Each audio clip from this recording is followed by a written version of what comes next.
Vou contar mais uma linda história a partir de agora. Só que eu quero fazer antes um pedido para você. Se inscreva no canal. É um gesto tão simples para você e tão significativo para o canal. Entra no canal, se inscreva, curta, põe o teu joinha, acione o sininho. Para nós isso é muito importante. O canal ganha força e muito mais histórias a serem contadas. Por favor, se inscreva no canal. Agora, prepara o coração, porque a história de hoje é linda.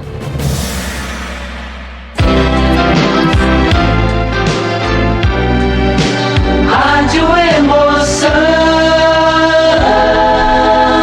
Paulinho, boa pessoa.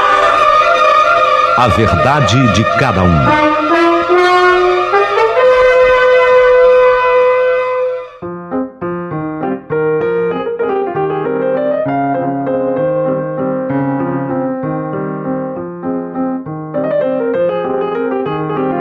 Meu querido amigo Paulinho Boa Pessoa, eu, por ser fã incondicional dele, fiz questão de pesquisar e escrever essa carta para você, contando um pouco sobre a vida dele, uma vida fantástica e impressionante. Eu só não sei porque ainda não se transformou em filme, Paulinho, porque ele merece. Eu queria que a vida dele virasse um filme. Sim, depois eu conto para vocês que há documentários, mas eu queria um filme mesmo, sabe? Assim como Os Filhos de Francisco, que se contasse a história dele, que nasceu gaúcho, nasceu em Livramento, no Rio Grande do Sul. Nossa! Há 104 anos, dia 21 de abril último, agora, se vivo ele estivesse, ele teria completado 104 anos. Pequenininho, ele tinha 7 anos, quando acompanhou os pais na vinda para São Paulo. E foi exatamente nessa época que eles vieram morar no bairro do Brás, em São Paulo. Lógico, a família veio de Livramento para São Paulo em busca de melhores condições de vida e vieram morar numa casa alugada no bairro do Brás. Neste momento, ele passou a ajudar o pai no sustento do lar. O pai fazia o seguinte: o pai tocava violino. Aí o pai chamava o filho, Nelson, aí vamos com o pai para a praça. Chegando na praça, nas feiras, o pai dele tocava violino, usava um óculos assim escuro, bem escuro, porque o pai queria se passar por cego, sabe? Para tocar mais assim o coração das pessoas. Ele nem precisava dizer que ele fosse cego, mas ele usava aquele óculos escuro, dando a entender que fosse cego. Enquanto isso, o Nelson cantava com aquela voz linda que Deus deu a ele, agradando a todos os transeuntes e ganhando gorjetas gordas, sabe? Aquelas gorjetas eram para sustentar a família. O pai dele aproveitava e também vendia frutas nas feiras, de vez em quando fazia serviço de pedreiro. Aliás, ensinou para o filho Nelson a profissão de pedreiro, porque ele temia de que a profissão de cantor não fosse o bastante, não fosse o suficiente. Ele, como era de origem muito humilde, aprendeu a fazer tudo isso com o pai. Nelson abandonou os estudos no comecinho da adolescência. Não dá para trabalhar não. Não, é com aquele jeito dele de falar, né? Ele falava rápido, quase um gago. Ele era um gago. Não dá para trabalhar não. Poucas pessoas conseguiram entender o que ele falava. Tanto é que ele ganhou o apelido de Metralha. Foi exatamente daí que veio o apelido de Metralha, porque ele falava muito rápido. E às vezes não dá para entender o que ele falava, de tão rápido que ele falava. Trabalhou como jornaleiro. Naquela adolescência, ele topou tudo, Nelson. Ele foi trabalhar como jornaleiro, mecânico, foi ser engraxate, polidor.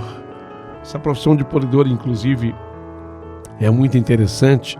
Ele gostava de explicar. O polidor é aquele que lustra a peça feita em aço inox, que vira modelo, porque o plástico ele vai cobrir essa peça em aço inox, é o modelo, e tem que ser muito bem polida. Quanto mais polida for, quanto mais brilhar a peça em aço inox, menos o plástico grudará nela. Daí a profissão de polidor. E ele foi ser tamanqueiro. Tamanqueiro era aquele que sabia fazer os tamancos, o tamanco feito em madeira com couro. Ele se tornou um craque como tamanqueiro também. Querendo ganhar mais dinheiro e seguir uma profissão, ele, aos 16 anos, se inscreveu num concurso de lutas e venceu as lutas. E aí ele ganhou o título de lutador de boxe na categoria peso médio. Aos 16 anos, inclusive, recebeu o título de campeão paulista de luta em boxe. Ganhou um prêmio. Após o prêmio, só ficou um ano lutando, dos 16 aos 17, porque ele queria investir no seu sonho de infância. Ele queria cantar, ele queria ser cantor, ele queria ser artista. Se lembrava de quando tinha 7 ou 8 aninhos, ia com o pai para as ruas, para a feira, quando o pai se fazia de cego e ele cantava. Já tinha ganhado o apelido de metralha por causa da gagueira, mas tomou coragem e não se deixou levar pelos preconceitos, não. Ele decidiu que ele queria ser cantor. E quando deixou os ringues de luta, ele só pensava nisso. E aí ele foi para sua primeira banda. Inclusive, o baterista dessa banda foi o famoso Joaquim Silva Torres. Tentou, mas acabou sendo reprovado 2 vezes num programa de calouros. O Aurélio Campos, ele tinha um programa na Rádio Tupi de São Paulo, e ele tentou e foi reprovado 2 vezes. Aí ele voltou a 3ª vez. Quer dizer, quem acredita em si não desiste nunca, né? Na 3ª vez, ele acabou sendo admitido na rádio PRA5, que era Tupi. Só que ele foi dispensado logo depois, e aí ele voltou à profissão que ele tinha aprendido com o pai, a de pedreiro. Aí, ó. Tá vendo como é que foi importante? Porque teve um momento que ele precisou se socorrer na profissão de pedreiro. Foi trabalhar como pedreiro. Aí já era o ano de 1939, 20 anos, ele tinha 20 anos. Foi quando ele se casou, aos 20 anos, pela primeira vez, o primeiro casamento dele, Elvira Molla. Elvira Molla, uma paulistana, como o próprio sobrenome está dizendo, Molla, italianíssima, né? Família de operários. Ele casou-se com Elvira, teve um casal de filhos, a Marilene Molla Gonçalves e o Nelson Antônio Molla Gonçalves. Aí ficou desempregado, após o nascimento dos filhos, aquela dificuldade, passou uns dias procurando emprego, começou a trabalhar como garçom no bar do único irmão que ele tinha na Avenida São João. Alguma coisa acontece no meu coração. Foi ali, na Avenida São João, que ele deu início a uma outra profissão, garçom. Nesse mesmo ano, falou, quer saber de uma coisa? Não tá legal aqui em São Paulo para mim. Não tá legal. Como eu alimento o sonho de ser artista, cantor, eu vou ao Rio de Janeiro, eu acho que lá eu terei mais oportunidade. Então ele pegou a esposa, os filhos e foi embora para a Cidade Maravilhosa. Chegando na Cidade Maravilhosa, ele trilhou mais uma vez o caminho dos programas de calouros. Aí ele se apresentou em várias emissoras. Com aquela voz maravilhosa, com aquele vozeirão que Deus lhe deu. Ele foi reprovado novamente na maioria dos programas de calouro, inclusive no programa de Ari Barroso. O Ari Barroso deu um conselho a ele. Já pensou se ele escuta? O Ari Barroso chamou ele num canto e falou, filho, vem cá, quero falar com você. Ari Barroso, hein? O grande Ari Barroso. Dá um conselho a você. Olha, você pode ser o que você quiser na sua vida, menos cantor. Não dá. tudo menos cantar para você. Sabe, é o meu conselho, desista de vez disso, vai cuidar da sua vida, não perca mais tempo com isso não. Nesse dia, ele quase desistiu, muito desolado, saiu dali, quase desistiu, mas o quase não deixou, porque destino é destino, né? E o Nelson, ele sai do programa do Ari Barroso, volta a trabalhar como garçom no Rio de Janeiro, precisava sustentar a família, para ajudar nas despesas da família que vivia no subúrbio carioca. A mulher dele, inclusive, foi trabalhar também como costureira, bom, né? Dona Elvira, italiana, trabalhadora, foi trabalhar como costureira. Quando foi o ano de 1941, nas horas vagas, o Nelson ele começou a cantar por conta própria em bares. E aí ele percebeu que, se não tinha agradado o Ari Barroso, ele agradava alguns clientes dos bares que começaram a dar gorjeta. Ô Nelson, vem cá, canta aquela pra mim aí. Se você cantar aquela música, eu te dou X mil réis. Começou a entrar tostão, começou a entrar um dinheirinho de gorjeta.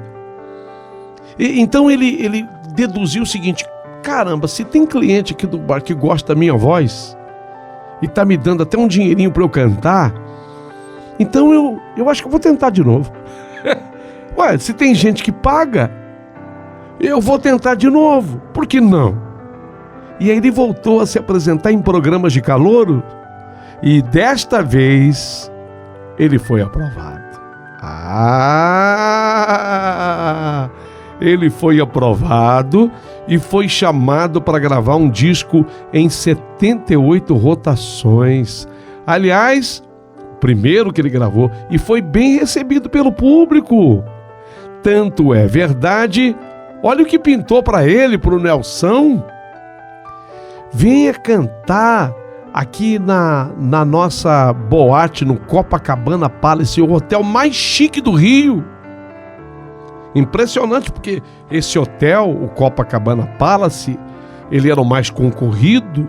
Naqueles anos 40, recebia artistas do mundo inteiro, iam para lá as atrizes de Hollywood, os atores de Hollywood, sem contar outros famosos do mundo todo e do Brasil. E ele passou a ser crooner do Cassino Copacabana, do Copacabana Palace. E pintou uma rádio para contratá-lo, a Mayrink Veiga. Agora sim, o Nelson conseguiu finalmente os palcos e começou uma carreira de ídolo na rádio Mayrink Veiga naquela década de 40 para 50. Passou a viver a escola dos grandes. Por exemplo, Orlando Silva era um dos professores, Francisco Alves era o outro professor. Puxa vida! Alguns de seus grandes sucessos dos anos 40 foram Maria Bethânia de Capiba. Maria Bethânia, inclusive, há um dado dessa música. Essa música gravada pelo Nelson Gonçalves, Maria Bethânia, composta pelo Capiba, era uma música que Caetano Veloso, menino, amava. E aí, o que aconteceu? A dona Canô, a mãe do Caetano Veloso, deu à luz a uma menina.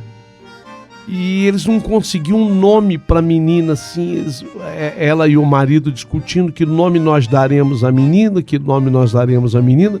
Caetano Veloso, que era fã dessa música, Maria Bethânia, de Nelson Gonçalves, falou: mãe, o pai, eu sei o nome para minha irmã, Maria Bethânia. E foi em função da música gravada pelo Nelson Gonçalves que a nossa querida Maria Bethânia recebeu esse nome. Olha aí. Tem gente que pensa que é o contrário, né? Que a Maria Bethânia inspirou a música. Não, foi a música que inspirou o nome da Maria Bethânia. Ele gravou também normalista nesses anos 40. Minha linda normalista rapidamente conquista, de Benedito Lacerda com Davi Nasser. Caminhemos, do Erivelto Martins. Renúncia, do Roberto Martins e Mário Rossi, e tantas outras músicas. Maiores ainda foram os êxitos da década de 50 do Nelson, quando ele gravou Última Seresta, de Adelino Moreira e Sebastião Santana, Meu Vício é Você, e a maravilhosa e emblemática A Volta do Boêmio. Inclusive, A Volta do Boêmio também de Adelino Moreira. Ele voltou, o boêmio voltou novamente. Nelson, que voz espetacular, que maravilha de voz. Frank Sinatra escutou uma vez a voz do Nelson Gonçalves. Sabe o que o Frank Sinatra falou? A voz mais linda que eu já ouvi em toda a minha vida é desse cantor, desse brasileiro, o Nelson Gonçalves. É brincadeira? Isso tem que ser dito. Tem que ser dito porque talvez pouca gente saiba. É por isso que histórias assim são importantes. No final dos anos 40, o casamento dele com a italiana Elvira ficou abalado demais. Meu Deus do céu, muitas brigas conjugais por conta de ciúme. A Elvira estava muito enciumada, e depois o Nelson também não era flor de se cheirar. Ele começou a sair, ficou famoso, ficou admirado demais, aplaudido demais, a mulherada caiu em cima. Foi aí que numa das turnês em Minas Gerais, uma das turnês por Minas, o Nelson conheceu uma fã, Maria. A Maria estava apaixonada. A Maria era uma mulher bonita, mineira, bonita, e fã do Nelson. E ele acabou não resistindo a Maria resistindo muito menos a ele. E os dois passaram a ter um caso. Ele passou a ter um caso com essa fã, a mineira Maria. E Nelson, sempre que podia, escapava do Rio de Janeiro e ia lá no interior de Minas Gerais, visitar a Maria. A moça engravidou, ficou grávida. Só que a Maria, quando ela ficou grávida, mineira, ela não contou nada para o Nelson Gonçalves, por medo de a família saber que ela se envolveu com um homem casado, porque ele era casado, o Nelson Gonçalves. E a Maria também deduziu o seguinte: jamais ele vai largar da mulher para ficar comigo. Foi uma dedução dela. Ela não chegou a comentar com ele da gravidez. Ele até poderia assumir o bebê, ela deduziu, mas a família de Maria não aceitaria vê-la sendo mãe solteira. Então, assim, o que a Maria fez, a mineira fez? Ela terminou o relacionamento com o Nelson. O Nelson ficou sem entender o porquê. Não quer mais saber de mim? E aí, ela se casou rapidamente com um homem mais velho, amigo de seu pai, que assumiu a criança para preservar a honra da jovem. Nelson, até então, não sabia que a Maria tinha tido esse bebê. Já não estava feliz, no casamento com a Elvira. Então ele entrou com um pedido de divórcio que foi concedido pela Elvira e acabou se separando. Desfecho do caso com a Maria foi em 1991. Foi aí que o Nelson, ele conheceu a filha que ele teve com a moça, a Maria mineira. Só que quando ele foi comunicado, a Maria, coitada, já tinha falecido. E ele fez o exame de DNA. E após o exame de DNA, comprovou-se que Nelson Gonçalves era o pai da Lilian, que muda o nome para Lilian Gonçalves. Minha amiga, a Lilian Gonçalves. Minha amiga, dona de casas importantíssimas em São Paulo, no famoso bairro de Santa Cecília. Canuto Duval, a rua, né? Famosa, né? Ali, casas maravilhosas da Lilian Gonçalves. Pois é, o Nelson assumiu a paternidade da Lilian Gonçalves. a Lília teve a sua paternidade reconhecida. Sendo assim, o Nelson aceitou feliz essa nova filha, que conheceu seus meio-irmãos, né? Sendo bem aceita por todos eles. E a Lília Gonçalves é minha amiga particular e pessoal. Na década de 50, voltando um pouquinho, além de shows em todo o Brasil, Nelson chegou a se apresentar em países como Uruguai e Argentina. Foi aos Estados Unidos da América, onde ele cantou no City Music Hall. Foi lá que o Frank Sinatra fez o elogio, que ele jamais havia conhecido uma voz tão linda quanto a de Nelson Gonçalves. Logo após o seu divórcio, o Nelson conheceu a Lourdinha Bittencourt, substituta da Dalva de Oliveira no Trio de Ouro. E aí os dois se apaixonaram e, após alguns anos de namoro, se casaram em 1952.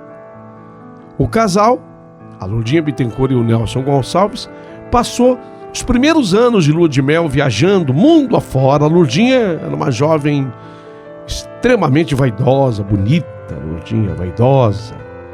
E apesar de ser 4 anos mais nova do que o Nelson, se considerava jovem demais para ter filhos. E optou por não ter filhos, apesar da insistência do Nelson. Eu queria ter filho com você, Lourdinha. Queria ser pai de novo, mas ela falou, não, eu prefiro não tê-los. Eu sou ainda muito nova para ser mãe. Apesar da felicidade no início do casamento, com os anos a união foi também se deteriorando.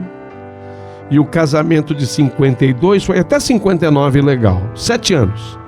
Não tem aquela famosa crise dos 7 anos? Dizem que essa crise é terrível. E o Nelson não conseguiu atravessá-la com a Lourdinha Bittencourt. Foi ela que pediu o divórcio. Ah, não, o Nelson me trai, ele não é muito mulherengo. Foi ela. Partiu da Lourdinha o pedido de divórcio. Após relacionamentos sem compromissos, em 1962, o Nelson ele vai conhecer uma empregada doméstica. Uma outra Maria, a Maria Luísa da Silva, trabalhava como empregada doméstica. Ele conheceu no show. Sabe, fã? A Maria Luísa, empregada doméstica, ela ia aos shows do Nelson e ela ficava na primeira fila, na fila do gargarejo. Fã! E aí, um dia ela estava no show e ela fez assim, de baixo ali na frente do palco. Eu quero um autógrafo, né? Sabe quando a pessoa escreve na mão? Eu quero um autógrafo. Aí o Nelson falou, vai no camarim, camarim. Depois você vai no camarim. Ela foi. A Maria Luísa da Silva foi no camarim, foi lá pegar o autógrafo. Mas o Nelson quis mais do que dar um autógrafo. Segurou a mão da moça por mais tempo do que o desejado. Acabaram trocando um beijo. E ali nasceu uma paixão entre a Maria Luísa da Silva e o Nelson Gonçalves. Logo, os dois começaram a namorar. Após um ano de namoro, noivaram e se casaram em 1965. O casal, a Maria Luísa e Nelson, o casal teve 2 filhos, Ricardo da Silva Gonçalves e Maria das Graças da Silva Gonçalves. Em homenagem à filha, que ficou a caçula, né? Essa Maria ficou a caçula. Ele, no refrão da música 2001, vocês lembram dessa música? Só pretendo morrer depois de 2001, e se Deus do céu quiser, sem inimigo nenhum. Aí no refrão, o Nelson, ele diz assim, é no gogó, Gugu. É no gogó, Gugu. O Gugu era o apelido da menina. E ele, como homenagem à filha, ele brinca na música. Se você ouvir a música 2001, original, gravada por ele, você vai ouvir o momento que o Nelson diz assim, é no gogó, Gugu. Em pouco mais de 3 anos, o casamento de novo começou a passar por tribulações e não era um bom sinal. Quando o Nelson entrou em depressão e ele tentou contra a própria vida, sabia? Na depressão do Nelson, ele tentou contra a própria vida, ele tentou. Ele pensou em desistir da carreira. Foi uma fase muito delicada, muito difícil na vida do Nelson Gonçalves. Tornou-se alcoólatra, começou a usar droga, começou a usar droga pesada.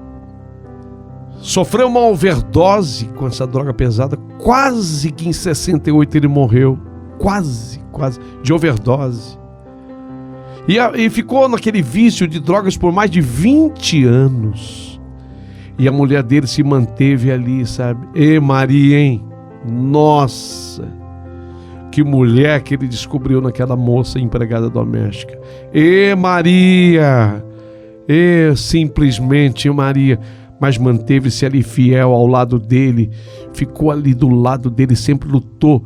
E foi ela que ajudou o Nelson a se livrar do vício. Teve um momento que o Nelson, ele queria se livrar do vício. Ele queria. Ele falou, Maria, eu quero que você me prenda no quarto, tranque a porta do quarto. E ainda que eu esmurre a porta, que eu peça socorro, que eu peça para sair, não abra. E a Maria fez exatamente o que ele pediu. E foi isso que tirou o Nelson Gonçalves daquele vício. Aquele momento da abstinência, sabe, que é terrível. Ele esmurrou a porta, ele gritava, Maria, abre a porta, Maria, pelo amor de Deus, o que eu falei para você não leve a sério. Não, ela levou a sério. Maria, pelo amor de Deus, Maria, abre a porta, Maria. Eu vou morrer aqui dentro, Maria. Ela levou a sério, ela não abriu a porta. Ela passava por debaixo da porta o que precisava passar. Era por debaixo da porta que ela passava alimentos e etc.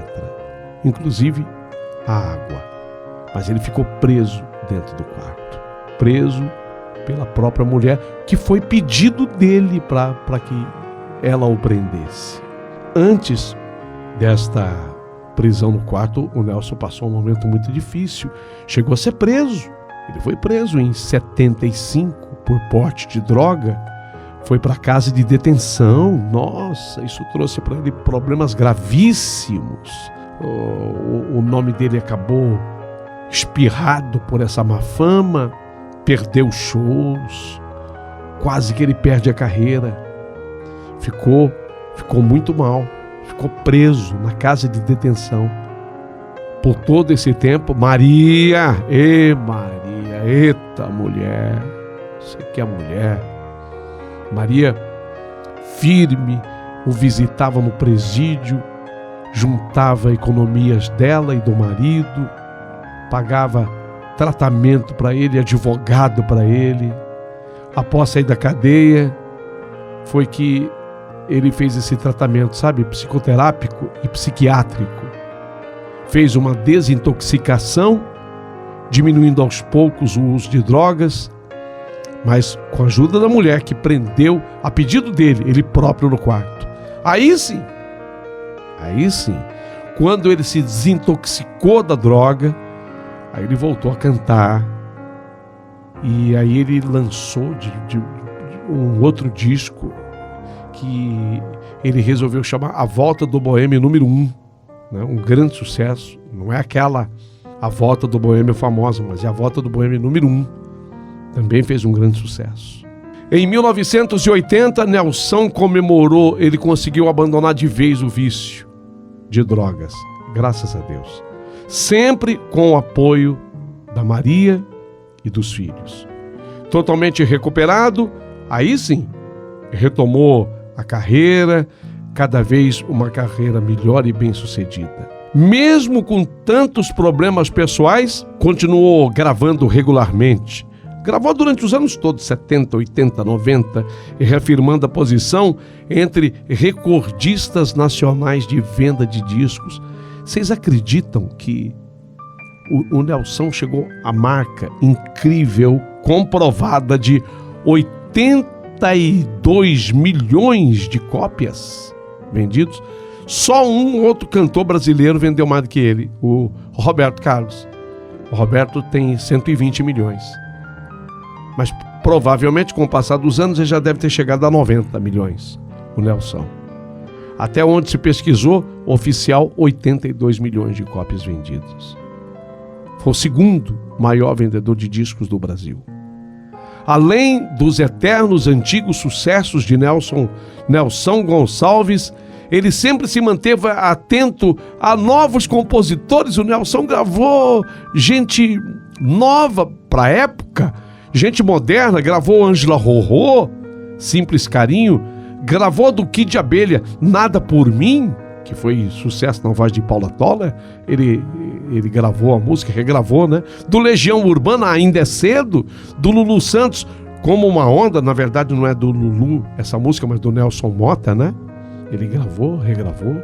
Gravou A Deusa do Amor, que está no álbum Nós, em parceria com o Lobão, em 1987, tocando com o Lobão essa música no Globo de Ouro de 1988. O cara se atualizava. Estou falando do Nelson Gonçalves, que ganhou um prêmio, o chamado Nipper da RCA, dado aos que permanecem muito tempo na gravadora. Somente o Elvis Presley foi o outro agraciado com esse prêmio. E ele? Durante a sua carreira, Nelson gravou mais de 2.000 músicas, 183 discos, isso em 78 RPM, 128 álbuns, vendeu cerca de, como eu já disse, 82 milhões de discos. Gravou e ganhou 38 discos de ouro e 20 de platina. Nelson Gonçalves, que no último dia 21 de junho, não no dia da entrada oficial do inverno, dia 21, ele teria completado 104 anos de idade. 104. Poderia estar aqui, mas tudo na vida é assim. Tem começo, tem meio e tem fim. Então, o Nelson nos deixou. Faleceu em decorrência de um infarto agudo do miocárdio. Morreu no apartamento da filha dele, a Marilene. Ele foi visitar a filha. Foi trágica a morte dele. Ele estava com saudade da filha e ligou para a Marilene. Falou: filho, estou morrendo de saudade de você, eu vou aí te ver. Posso ir aí? Tá com algum compromisso? Ele falou: não, pai, por favor, venha. Estou te esperando. Ele foi visitar a Marilene, chegou no apartamento, abraçou a Marilene, daí a pouquinho começou a se sentir mal, uma dor no peito, faltou-lhe o ar. Lamentavelmente era um infarto muito forte e ele não resistiu. Na visita ao apartamento da filha, acabou morrendo. Encontra-se sepultado no cemitério de São João Batista, no Rio de Janeiro. Ele foi sepultado no Rio. Agora eu queria contar para vocês da forma como eu abri essa carta, essa história, clamando por um filme. Eu queria um filme do Nelson Gonçalves. Fica aqui uma sugestão aos grandes produtores, que se produza, que se faça um filme do Nelson. Eu queria tanto ir ao cinema assistir, porque ele tem história, sabe? História maravilhosa, história espetacular. Em 1960, por exemplo, foi feita A Vida de Nelson Gonçalves. Teve uma biografia dramatizada nas seguintes obras. Na década de 90 foi encenado nas principais capitais um musical chamado Metralha. Teve esse musical, contando um pouquinho da vida dele. Em 2001 é que lançaram um documentário. O documentário, eu não sei se você acha hoje em Netflix, por exemplo. O documentário tem o título Nelson Gonçalves contando a sua trajetória. A direção é do Eliseu Evaldi. Eliseu Evaldi dirige, Nelson Gonçalves contando a sua trajetória. E é protagonizado por Alexandre Borges e Júlia Lemertz. Eles fazem os papéis ali, né? Do Nelson, a Júlia Lemertz de sua esposa, tendo a sua filha, a Margarete Gonçalves, como produtora executiva, inclusive. Já que é para falar de polêmica, eu queria destacar uma produção de biografia do Nelson Gonçalves, que foi o escritor Marco Aurélio Barroso. O autor, Marco Aurélio Barroso, escreveu um livro intitulado A Revolta do Boêmio, porque ele tem uma música chamada A Volta do Boêmio, e o Marco Aurélio Barroso escreveu um livro chamado A Revolta do Boêmio. A vida de Nelson Gonçalves, com todas essas informações e muitos desmentidos, inclusive. Diz o Marco Aurélio o seguinte, palavras aqui do autor: o Nelson inventou um personagem que cabia muito bem nas necessidades da imprensa. Era um típico caso de me engana que eu gosto para os dois lados. Mesmo que Marco Aurélio Barroso desmonte a lenda de que a cantora Betty White tenha botado fogo às vestes e dado cabo à sua vida por amor ao Nelson, porque tem essa história. Uma cantora, isso é uma parte muito importante da história do Nelson Gonçalves, a Betty White, diz que ela teria dado cabo à sua vida por amor ao Nelson, ateando fogo em si própria. Essa história, ela tem um desmentido, porque ela, na verdade, teria morrido de um acidente doméstico com álcool e não ateando fogo contra si própria. Então, tudo isso precisa ser esclarecido e precisava ir para um filme. Por isso que eu clamo por um filme. Mesmo que não seja espanhola, mas cubana, a vedete namorada, a Nina Montes, e mesmo que o cantor não tenha tentado eliminar a Nina Montes a facada, porque a história é essa, que ele teria, numa crise de ciúme, ele era apaixonado por essa vedete, a cubana. O pessoal falava espanhola, não, é cubana. Ele era apaixonado pela Nina Montes e um dia, enciumado, ele tentou dar cabo à sua vida com faca. Não foi assim. Na verdade, ele tentou mesmo dar cabo à vida dela, mas com balas de revólver. Como diz o livro Uma Biografia de Nelson.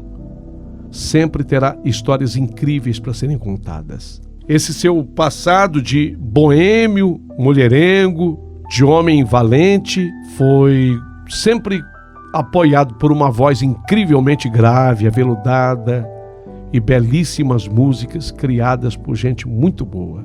Daí o cantor ser considerado pelo Frank Sinatra. O The Voice, Frank Sinatra, fez o seguinte comentário: em toda a minha vida, jamais conheci um cantor de voz tão linda, tão linda. Aproveito aqui uma frase de Che Guevara: hay que ser duro, pero se perder la ternura. Quer dizer, a pessoa pode ser durona, mas sem perder a ternura. Foi assim que o Nelson Gonçalves procurou viver a sua vida. Nos seus tempos de menino, de rapaz, de boêmio, nenhum bar que se prezasse deixaria de manter na sua discoteca os maiores sucessos dessa voz lindíssima, Nelson Gonçalves. E aqui algumas particularidades. Tive um patrão, Laércio Lian, o dono da Rádio Cultura de Monte Alto, que se queria agradar o Laércio Lian, queria pedir um aumento para o Laércio Lian. Antes do programa você tinha que tocar uma música de Nelson Gonçalves. E quantas vezes eu fiz isso? Que história! Nelson Gonçalves. Qual é a tua canção predileta do Nelson? São tantas, né? Tantas. Mas fica aqui a nossa sugestão. Qual? Que algum grande cineasta, algum grande produtor de cinema, brasileiro de preferência seria, mas de qualquer lugar do mundo, que produz um belo filme, uma bela película contando a história de Nelson Gonçalves. Eu vou ser o primeiro a comprar o meu ingresso. Nelson Gonçalves, nome artístico de Antônio Gonçalves Sobral, foi cantor, compositor brasileiro, nascido a 21 de junho de 1919 em Santana do Livramento, Rio Grande do Sul, e faleceu a 18 de abril de 1998 na cidade maravilhosa do Rio de Janeiro. Deixou filhos, com certeza muitos netos, bisnetos e 1 trilhão de fãs por esse mundo afora. E dentre eles, o The Voice, já falecido, Frank Sinatra.